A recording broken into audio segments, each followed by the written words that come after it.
नमस्ते, मैं हूँ डॉक्टर अनुसुया गोविल और आपका स्वागत है एक और बार पावन आर्ट पर। और आज हम बात करेंगे ब्रशिंग की, जो एक्चुअली हम इम्प्लाई करते हैं रोज के दिनों में, बट हमें पता नहीं है कि हम बहुत सारी गलतियाँ करते हैं हमारी ब्रशिंग। तो सबसे पहले चीज तो है कि जब भी हमें अपना ब्रश चुनना है तो उसका जो ये ब्रिसल वाला एरिया होना चाहिए वो शॉर्ट होना चाहिए, बहुत ज्यादा बड़ा नहीं होना चाहिए।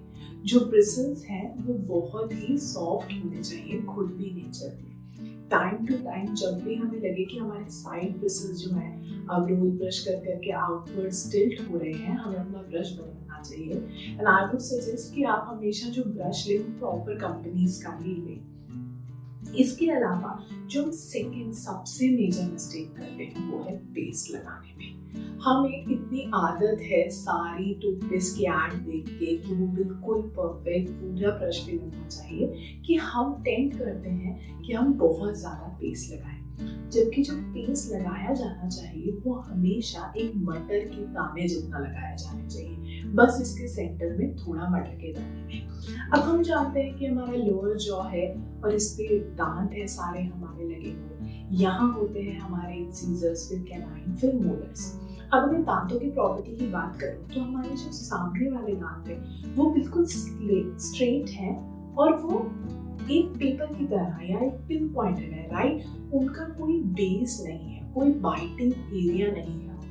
जबकि अगर मोलर्स की बात करूं तो उनमें बहुत स्पेसिफिक वो टेबल टाइप में बाइटिंग एरिया है। तो जब हम ब्रशिंग करते हैं तो हमने पर दांत पे हमारी आदत होती है हम straight straight straight straight straight पीछे जाते हैं, स्ट्रेट स्ट्रेट आगे नहीं, हमने हमेशा सर्कुलर घुमाते हुए आगे बढ़ना है। सपोज करें अगर ये दांत है तो हम सर्कुलरली इनको बढ़ा घुमाते घुमाते घुमाते घुमाते घुमाते घुमाते ही आगे बढ़ेंगे, ना कि स्ट्रेट स्ट्रेट स्ट्रेट स्ट्रेट। ये होती है हमारी पहली गलती, क्योंकि जब हम स्ट्रेट स्ट्रेट स्ट्रेट कर रहे हैं तो जहाँ हमारे दांत हमारे गम से जुड़ रहे हैं, हम बस जो बैक्टीरियाज है उधर उधर पुश कर रहे हैं और उस जॉइंट में जो गैप है वहाँ बैक्टीरिया फंसता जा रहा है। जब हम गोल गोल गोल गोल कर रहे हैं तो वो हमारे ब्रश में फंस रहा है और जब हम अपना ब्रश में बाहर निकाल के धो रहे हैं तो सारे जर्म्स खत्म हो रहे हैं। अब जो फ्लैटेंड एरिया है उस पर भी जब आप करेंगे तो ये गोल वाला मेथड ही अपनाएंगे। अब बात आती है कि हमने सुना है कि प्लेक दांतों में जमा नहीं लगता है या जमा हो जाता है। अब उसे कैसे निकालें? आपने देखा होगा कि प्लेक ज्यादातर आपके दांतों की इनर सरफेस पे आता है, तो उसे निकालने के लिए जब आपको लोअर दांतों का प्लेक निकालना है तो आप अपना ब्रश टिल्ट करेंगे और स्ट्रेट अवे बस अंदर की ओर ऐसे ब्रश डाल के फिर उसे ऊपर की ओर खींचेंगे। और यूं ही जब ऊपर के दांतों का निकालना है, सपोज करिए ऐसे है, तो ये ऐसे ब्रश टिल्ट करके नीचे की ओर उसे खींचेंगे। प्लेक को निकालना बहुत इंपॉर्टेंट है। हम ज्यादा अपना ब्रश आगे टीथ के ऊपर बाइटिंग सरफेस के ऊपर करके खत्म कर देते हैं, बट अगर प्लेक को ना निकाला जाए तो वो बिल्डअप करता रहता है। एक तो बैड माउथ ऑर्डर में लीड करता है क्योंकि वो स्पेसिफिकली पूरे जर्म्स जमा है। उसके अलावा क्या होता है कि जब वो बढ़ जाते हैं तो वो हमारे दांतों के गैप के बीच में घुसने लगते हैं, जिससे हमारे दांतों में गैप आने लगता है, वी डोंट रियलाइज इट। इसके अलावा ही वो कैविटीज को और ज्यादा जो है बढ़ने में मदद करता है। तो ये कुछ चीजें हैं जो अपनी ब्रशिंग के टाइम बहुत ध्यान रखना चाहिए। इसके बाद आता है कि ब्रशिंग के बाद एकदम हमें कभी भी माउथ वॉश जो है वो यूज नहीं करना चाहिए।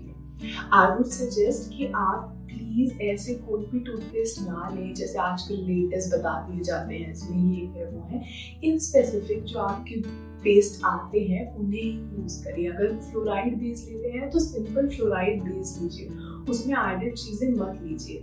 अगर आपको लगता है कि नहीं मैं फ्लोराइड बेस नहीं लेना चाहता और थोड़ा सा जैसे आयुर्वेदिक साइड पे लेना चाहता हूँ, तो मेरे पर्सनल एक्सपीरियंस से और जो पेशेंट को रिकमेंड करते हैं तो मिसवाक हुआ, डाबर लाल टूथपेस्ट हुआ, ये सब कुछ ऐसी कंपनीज है जिनके सच में अच्छे हैं पेस्ट। इसके अलावा अगर आप कल जैसे हमने बात करी कि पाउडर यूज करने की, दंत मंजन यूज करने की, तो अगर आप वो यूज कर रहे हैं एग्जैक्टली सेम मेथड रहेगा। आप छोटा कटोरी में या फॉर दैट मैटर अपने हाथ में मंजन निकालिए, उसमें 1 से 2 ड्रॉप बस डालिए पानी एंड अगेन ब्रश को ही यूज करते हुए या उंगली को अगर आप यूज कर रहे हैं, but I would suggest brush ज्यादा सही है, तो यूज करते हुए अगेन इसी मेथड से अपने दांत साफ करिए। अगले एपिसोड में हम अब बात करेंगे कि कैसे टंग क्लीनिंग हमें करनी चाहिए, उसकी क्या इम्पोर्टेंस है।